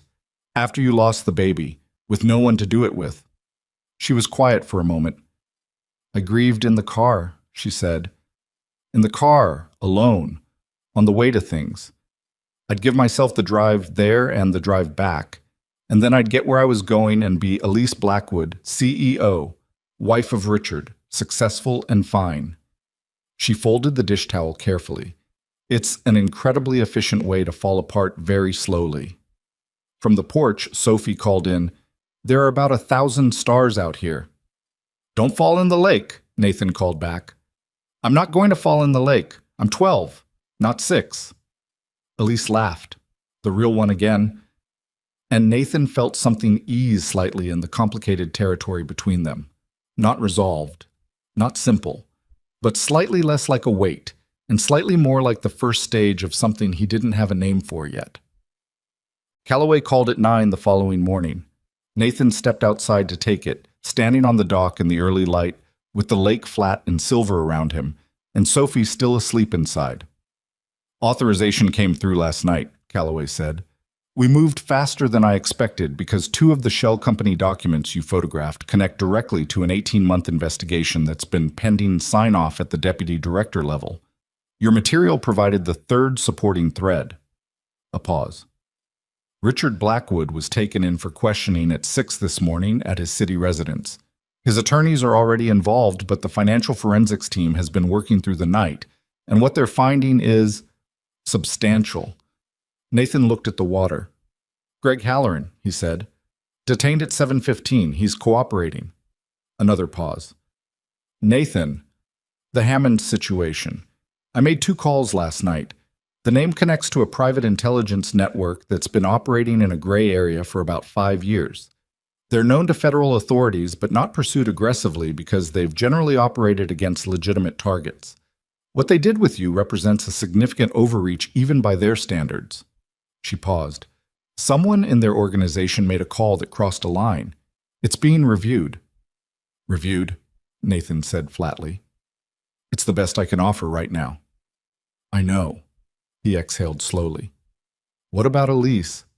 She's not a target. She's a witness and a victim of the Blackwood operation. Her cooperation last night she was comprehensive and honest, and it helped. A pause, and in it something that was as close to personal as Calloway apparently got. She told me about the child, the circumstances of that loss. I want you to know that's being handled with discretion. Thank you. One more thing, Calloway said. Your position at the estate, management has been notified of the investigation and your role in it. I suspect your working relationship with them is going to be complicated going forward. I figured. I'm sorry about that. Don't be, he said. It was a gate. He ended the call and stood on the dock for a while. The lake was very still. A bird moved across the far tree line. The morning had the quality of something that had held its breath for a long time and was just beginning to let it out. Inside the cabin, he heard Sophie wake up, the familiar sounds of his daughter moving through a space, the creak of the wooden floor, the sound of water running. Then her voice through the screen door, "Is there coffee? Please tell me there's coffee." "You're 12, he called back. "You don't drink coffee." "I'm 12 in a stressful situation." He turned and went back up the dock toward the cabin. Elise was on the porch steps, cup in hand, and she'd heard his end of the call and was reading his face with the attention she always brought to it. "It's moving," he said. She nodded. Her expression was complicated, the particular mix of relief and grief that came with the ending of something that had also been, in some terrible way, the structure her life was built around. Richard's empire had been real and damaging, and it had needed to end. And also for 8 years it had been what she woke up inside of every morning, and there was nothing clean about any of that. "What do we do now?" she asked. Nathan sat down on the porch steps beside her.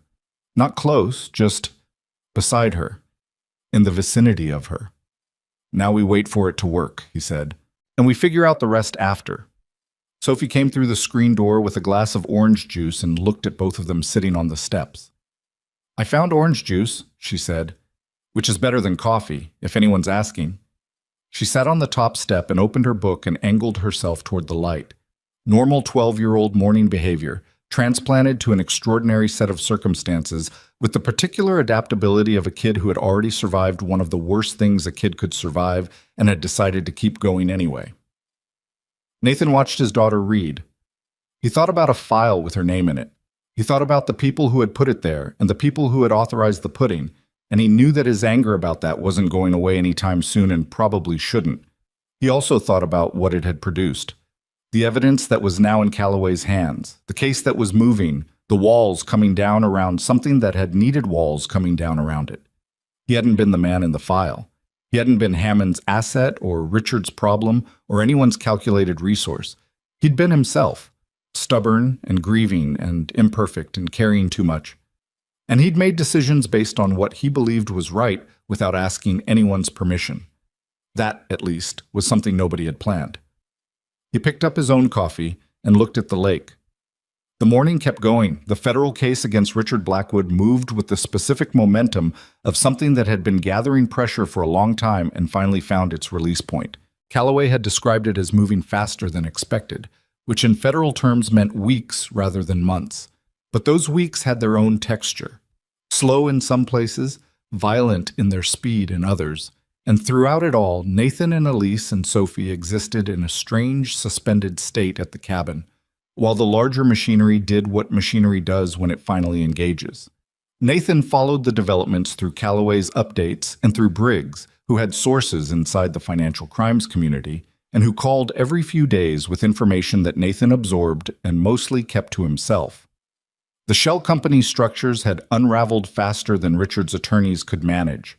The physical documents from the private office, cross-referenced with Calloway's existing case material and with the forensic accounting her team had been quietly building for 14 months, painted a picture that was both complicated in its details and entirely simple in its shape. Richard Blackwood had spent the better part of a decade using Blackwood Capital Partners as a vehicle for moving money through structures designed to be untraceable, funding operations that ranged from regulatory manipulation to outright coercion of smaller companies whose market positions he wanted.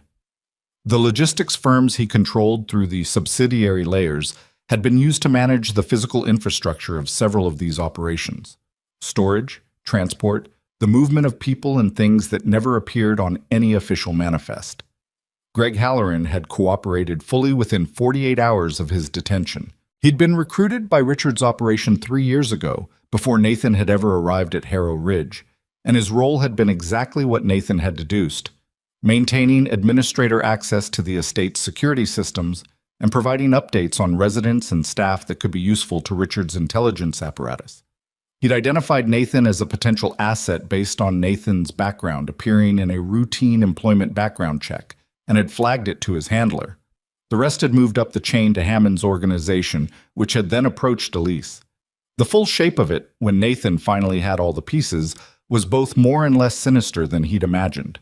More, because the scale of what Richard had built required genuine ruthlessness and a specific kind of intelligence that made it worse than simple greed. Less, because at its foundation it was the same old story. A man who had decided that the rules existed for other people and had spent years building an architecture of exception around himself, and had eventually, inevitably, built it high enough that the fall was going to be significant. Nathan didn't feel satisfied by any of this the way he might have expected to. Satisfaction required a cleaner resolution than the world generally provided. What he felt instead was something more like the end of a sustained tension, the slow release of something he'd been braced against without realizing it. Richard Blackwood was formally indicted on 11 counts on a Tuesday morning, 6 weeks after that night at the cabin. Nathan read about it on his phone, sitting on the dock while Sophie was inside making what she called breakfast, and he called a genuine fire hazard. The headline had Richard's photograph above it, the professional one from the philanthropy columns, and underneath it a caption that had the specific irony of a life's public image suddenly becoming its documentation of the distance between surface and fact. He put the phone in his pocket and looked at the lake for a while.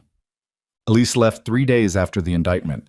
She'd been at the cabin for the full 6 weeks, which had not been the original plan. The original plan had been a few days while Calloway's operation moved, and then a return to the city for Elise to begin the legal process of disentangling her company from Richard's financial instruments. But Calloway had recommended she stay dark and off her usual pattern until the indictment was formally filed, and the cabin was the arrangement they had, and so they'd stayed. 6 weeks in a 3-room cabin with a 12-year-old and a man she'd wronged in a complicated way produced, between Nathan and Elise, a relationship that was unlike anything either of them had experience with. They were not reconciled. That word implied a return to something, and what they had in the beginning hadn't been real enough to return to. They were also not strangers. They were something in the particular middle of that, 2 people who had spent 42 days in close proximity while the external circumstances were extreme, and who had arrived at a provisional understanding of each other that was honest precisely because it hadn't tried to be more than it was. They argued twice. Real arguments, not careful disagreements. Once about Hammond, when Elise defended the organization's intentions in a way Nathan found both understandable and completely unacceptable. And once about a smaller thing that was really about the bigger thing, the way arguments usually worked. Sophie witnessed part of the second one, coming in from the dock mid-sentence, and handled it by retreating to her room with her book and emerging an hour later as if nothing had happened, which was either wisdom or avoidance, and probably both. They also, in the ordinary accumulation of 6 weeks, did the unremarkable things that turned out to matter. Cooked dinners together, divided by what each person was actually capable of. watched a thunderstorm from the porch that lasted 4 hours and was genuinely spectacular. Had the kind of three-way conversations at the dinner table that happened when an adult who read everything and a 12-year-old who also read everything found a common topic and decided to argue it to exhaustion. Sophie recommended Elise 3 more books, all of which Elise read, and they discussed each one with the serious engagement that Sophie applied to things she cared about. Nathan watched this and didn't say much about it. What he noticed and said nothing about was how Sophie started to unfold in Elise's presence in a specific way. Not the way kids unfold around adults who try to entertain them, but around adults who treat them as worth talking to seriously. His daughter had been managing a grief that was too large for her age since she was 9 years old, and she'd done it with the particular stoic competence that he recognized as his own inheritance to her. And he loved her for it, and also knew it had cost her things that a 9-year-old shouldn't have to pay. What Elise did, without appearing to try, without making a project of it, was talk to Sophie about hard things directly and trust her to handle the weight of them. Loss. Decisions made badly. The difference between a mistake and a character flaw. Sophie, who had spent 3 years being carefully protected by her father from any implication that adults were fallible, received this information like someone who had been waiting for it. He watched it happen and was grateful and complicated about it in equal measure. On the morning Elise left, she was up before anyone else, her bag already packed, her car keys on the kitchen table. Nathan found her on the porch with coffee and the early lake light coming through the trees. He sat in the other chair. "You could have told me you were leaving today," he said. "I was going to. I'm telling you now." She looked at the water. "Early is easier. Goodbyes at dinner tables take too long." "Where are you going?" "City. My attorney has been working on the Blackwood capital leverage for 6 weeks. With the indictment filed, Richard's instruments lose most of their enforceability. It's going to be a legal process and it's going to take time, but the foundation of my company is actually mine again." She said it without triumph, just the stated fact of something she'd fought toward for a long time. "I'm also changing my name, going back to my birth name, Elise Marsh." She paused. Blackwood was always his more than mine. "Elise Marsh," Nathan said. "It sounds strange. I'll get used to it." She turned toward him. "I owe you an accounting of things. Not just an apology, but an actual accounting, because you're someone who thinks in specifics and generalities don't mean much to you." She held his gaze. "I agreed to a plan that treated you as a means to an end. I told myself it was acceptable because the end was just and because you'd never know. Both of those were rationalizations for something that was wrong. I've known it was wrong since approximately the 3rd day I actually knew you, and I kept knowing it and I kept not telling you, and that second part, the keeping, is worse than the first. What I did affected Sophie, her name in a file, her schedule, her life used as a data point by people she's never met. That's the part I don't know how to carry, and I won't ask you to tell me I should feel better about it, because you'd be right not to." Nathan was quiet for a moment. The lake was doing something gentle with the morning light. "You protected Sophie," he said. "When it mattered. Calloway told me, in the conversation you had with her when I wasn't in the room, you made Sophie the condition of your cooperation. Full testimony in exchange for her name being kept internal. It's not a trade-off," he said. "I know that. I'm not telling you it balances the ledger. I'm telling you I noticed." She looked at him. Her eyes were steady and a little tired and very honest. "What do you want?" she asked. "Going forward, from me, if anything." He thought about it seriously. "I want you to actually leave Richard behind," he said. "Not just legally. I want you to stop running the cost-benefit analysis on your own honesty, because that's something he taught you, and it's something you're going to have to unlearn on purpose." He paused. "And I don't know what I want with you, Elise. I know what it's not. It's not nothing, but I don't know what to call the rest of it, and I'm not going to call it something wrong because the timing felt convenient." She nodded slowly. "That's fair. When the legal work is done, and you're somewhere that's actually yours, when some time has passed and the ground is solid, then I'd like to have a conversation about what the rest of it is." He looked at her. "If you want that." "I want that," she said, without hesitation, without performance. He nodded. She finished her coffee. She went inside and said goodbye to Sophie, who had apparently woken up and been listening from the hallway. Because when Nathan came back in, his daughter was hugging Elise with the unselfconscious thoroughness that she usually reserved for things she'd decided mattered to her. "You have to come back," Sophie said into Elise's shoulder. "I need to argue the second half of that book with someone who actually read it." "I'll read it twice," Elise said. Her voice had something in it. She let Sophie go. She picked up her bag. She looked at Nathan one more time in the way she'd looked at him in the gatehouse camera the night of the storm, directly, without filtering it. And then she walked to her car and drove down the dirt road through the trees and was gone. Sophie stood beside Nathan on the porch. "She's coming back," Sophie said. It wasn't a question. "I think so." "Are you going to let her?" He looked at his daughter. "When did you get opinions about my personal life?" "I've always had them," she said. "I've been waiting for your personal life to exist so I could have them about it." She went inside, letting the screen door bang behind her. "I'm making eggs. Don't argue with me about how I make them." He stood on the porch and listened to the morning sounds, and after a while, he went inside. They stayed at the cabin 2 more weeks. Nathan had called estate management from the payphone on the second day and been told by a voicemail that his position was under review pending the conclusion of the investigation, which he'd interpreted correctly as a professional severance delivered with institutional cowardice. He left a message acknowledging the message and didn't call back. He'd expected to feel something about losing the job, but what he mostly felt was the absence of feeling, which told him the job had been exactly what he'd always known it was: shelter, not purpose, a thing to be inside of while he figured out what came next. He'd been inside it for 14 months and now it was done, and the question of what came next was no longer avoidable. He talked to Briggs about the private security consulting work that Briggs had been suggesting for 2 years, and that Nathan had been declining for 2 years. He listened this time in a way he hadn't before, which Briggs noticed and mentioned. "What changed?" Briggs asked. "I'm tired of the gate," Nathan said. "You were always too much for the gate."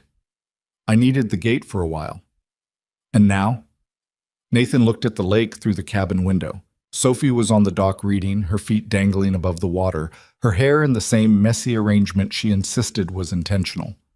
"Now Sophie needs to get back to school," he said, "and I need to actually build something."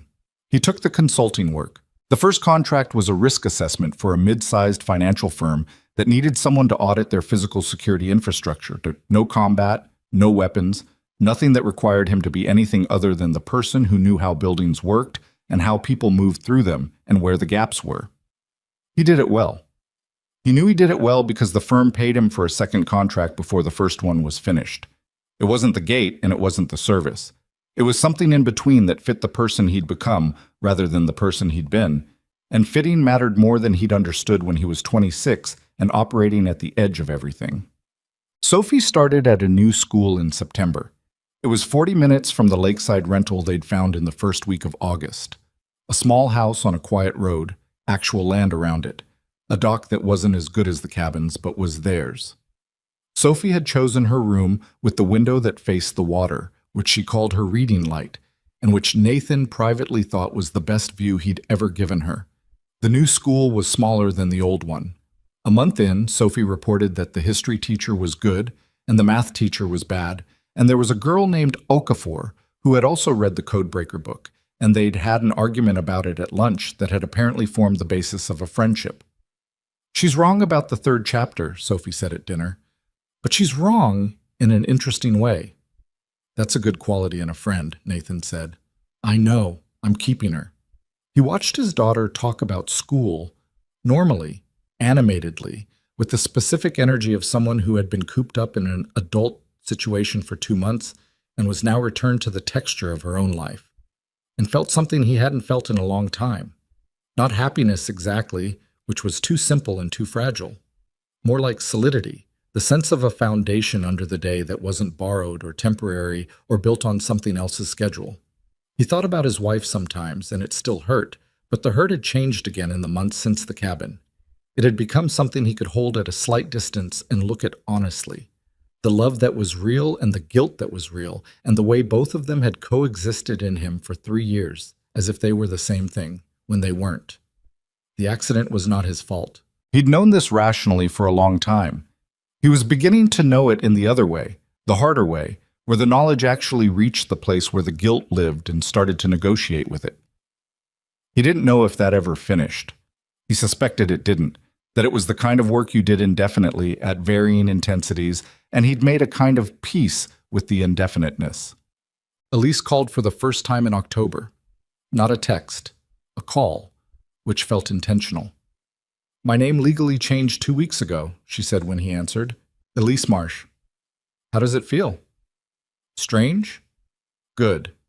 Like wearing your own clothes after wearing someone else's for a long time." A pause. "The company is mine. Fully, cleanly. It took 4 months of legal work and approximately the GNP of a small country in attorney's fees, but the leverage instruments are dissolved. Richard's financial instruments don't touch anything that belongs to me anymore." "Good," Nathan said. "I also found a therapist." She said it the way people said things they'd arrived at through difficulty. "Someone who specializes in the particular thing I spent 8 years inside. She's not kind in the warm way. She's kind in the accurate way, which turns out to be what I need." "I'm glad." "I talked about the baby," Elise said. Her voice changed on the second word and then steadied again. "Properly. For the first time. With someone who made space for all of it instead of just the professional parts." A longer pause. "I cried for about 3 sessions in a row. It was extremely undignified." "Grief usually is." "Yes." A breath. "How's Sophie?" "She has a friend. They argue about books." "That's perfect for her." "I know." A silence that was comfortable in the way silence is between people who have been through something together can become comfortable, given enough time. "Nathan," she said, "you said when the ground was solid." "I know what I said." "Is it?" "For you." "Is the ground solid?" He looked out the kitchen window at the dock and the water going dark in the October evening. "Getting there," he said honestly. "Not all the way, but more than it was." "Me too," she said. "More than it was." "Elise." "Yes." "Come for Thanksgiving," he said. "Sophie's going to cook something terrible and insist it's good. And I'm going to agree with her, and you can come and witness that and tell me what you actually think of the house." She laughed. The real one, the one that changed her face. He could hear it even over the phone. "I'll bring wine." "Sophie will tell you that you didn't need to bring anything and then drink the cranberry juice." "I'll bring cranberry juice. She'll appreciate that more than the wine." "I know," Elise said. "I know her."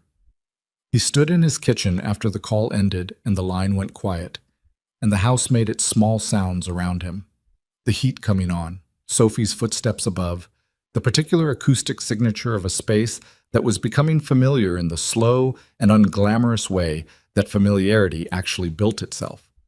He thought about what he would tell someone, if someone asked, about the last year of his life. He thought about the version that was a story. The storm, the gate, the men in the dark, the file with his name. And then he thought about the other version, the truer one underneath, which was about what happened when a person spent long enough trying to become invisible and then got visible again against their will and found out that they were still the same person they'd always been. He hadn't survived the last 14 months because he'd hidden himself well enough. He'd survived it because he'd been put in a situation where hiding wasn't an option and had discovered, on the other side of that he didn't actually want to hide anymore. That was maybe the thing about being someone trained for extremity. You could build a quiet life, and the quiet life could be real and valuable and genuinely chosen, but you couldn't build it on the premise that the other thing was gone. It didn't go. It waited. And the question wasn't whether it would surface again, but what you did with it when it did. Whether you let it be used by someone else's design, or whether you picked it up yourself and pointed it at something you actually believed in. He'd been someone else's asset, and he'd been his own worst damage, and he'd been, for 14 quiet months, a man at a gate. None of those was the whole truth of him. The whole truth was messier and less resolved and ongoing in the way that real things were ongoing, without the clean finality of a chapter ending. Sophie came downstairs at 7:30. She came into the kitchen and looked at his face and did the familiar calculation. "Good call?" she asked. "Good call." She opened the refrigerator. "Elise?" "Yes." "Is she coming?" "Thanksgiving." Sophie closed the refrigerator with a satisfaction that she tried to make look casual. "Good," she said.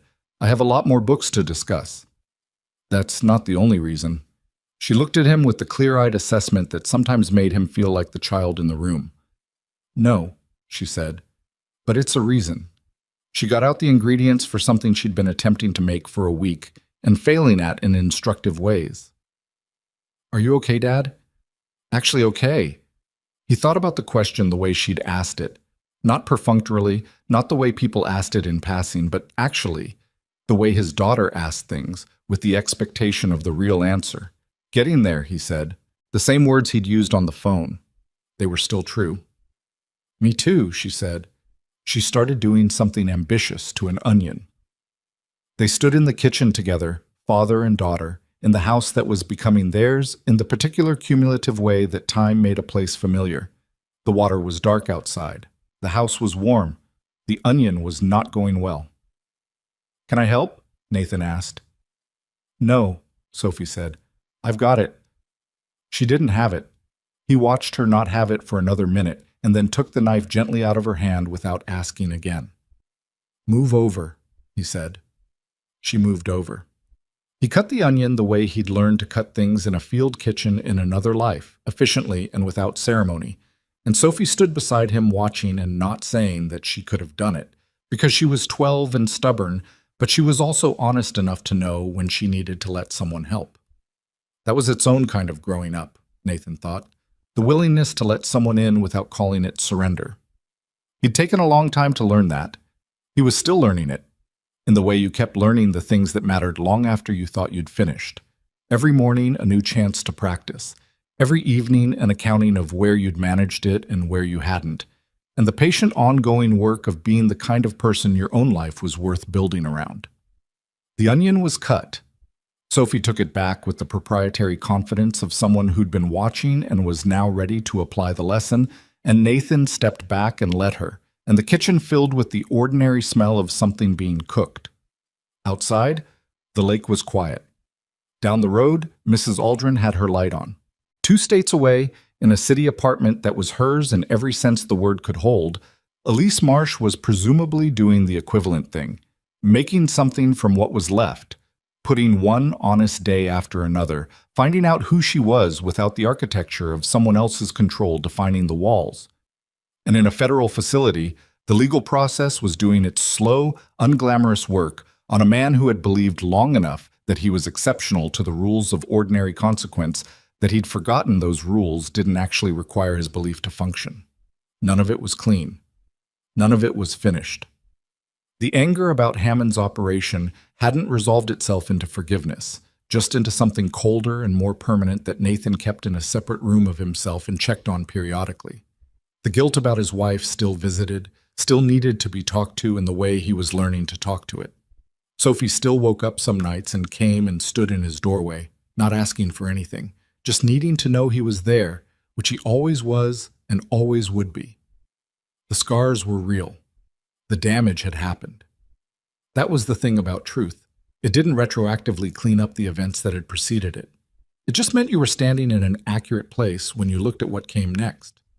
What Nathan knew, standing in his kitchen at 7:45 in the evening watching his daughter burn something with tremendous confidence, was that he was in an accurate place. He'd been a SEAL, and he'd been a husband, and he'd been a man broken open by grief, and he'd been a guard at a gate, and he'd been someone else's tool, and then he'd been none of those things, and all of them, which was closer to the truth of any person than any single label allowed for. He was a father. That was the one that held everything else inside it, the one he'd been worst at in the early years of grief and best at in the ways that mattered, the one that gave the rest of his life its actual shape. He was also, it turned out, still someone who walked toward the door when things got dangerous. He'd tried to leave that behind and it hadn't left. He understood now that it was not a liability, not a thing he needed to be protected from or that needed to be put away. It was part of the architecture of who he was, and the question was never whether to have it, but what to point it at. He'd pointed it at Elise when she was afraid in the dark. He'd pointed it at Sophie every day for 3 years. He'd pointed it at the truth when the easier thing would have been to walk away. That was enough to build something on. Outside, the wind came off the lake and moved through the old trees at the water's edge, and the dock creaked once, the way docks did in the evening, settling into the night. Sophie announced that dinner was almost ready. Nathan set the table.